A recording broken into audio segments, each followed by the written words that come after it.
obviously when I went to France, that was when, you know, I got very, very hostile reactions to that. You know, the niqab being banned over there, but still the way that they handled it was really, really disgraceful. Mm.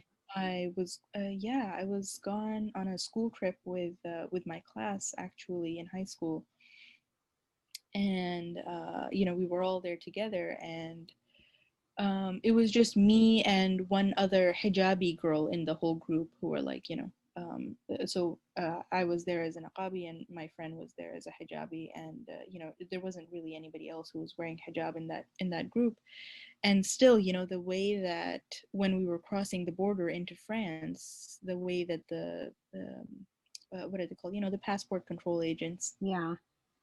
the way that he, you know, screamed at me in front of everybody and Wow. just tried to convince me that the hijab is also banned in France Mm-hmm. when I knew that it wasn't, you know. And so the fact that he was like, no, all of this, you have to take this off. And I had to tell him, I was like, no, you know, I know the law. That's only the niqab that is banned. And I Yeah. am in the process of taking it off, you know, to cross the Mm-hmm. border.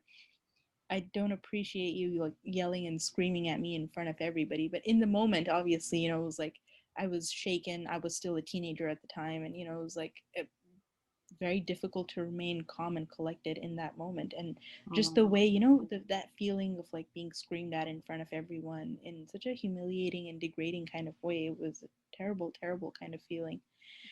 that must have been really Um, difficult, subhanAllah, especially at that age.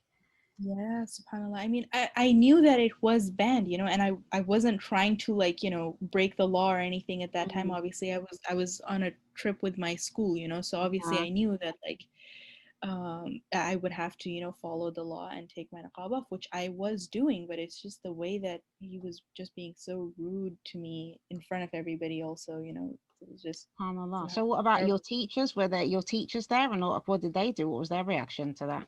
They were there, they were silent, they didn't say anything. Really? Um, yeah, Wow. yeah. Nobody said anything. I mean, I was with my group, you know, nobody said anything. They mostly kind of looked the other way. Um, Later on, one of the boys made kind of a joke. We were gone in the winter, so he took his scarf and he put it over his face, and he was like, "Well, I wonder what they would say if they saw me," you know. And so Wow. obviously that was a joke that was made later on, but Mm. still, you know, in the moment, nobody said anything. Wow. Nobody said anything or did That's anything sad, at all. subhanAllah. Like, how did you feel as a teenager at that time, especially not having anybody like stand up for you in that situation?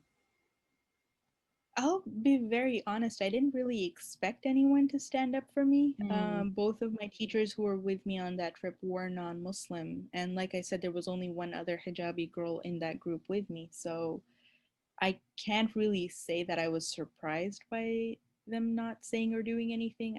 I didn't expect anything from them.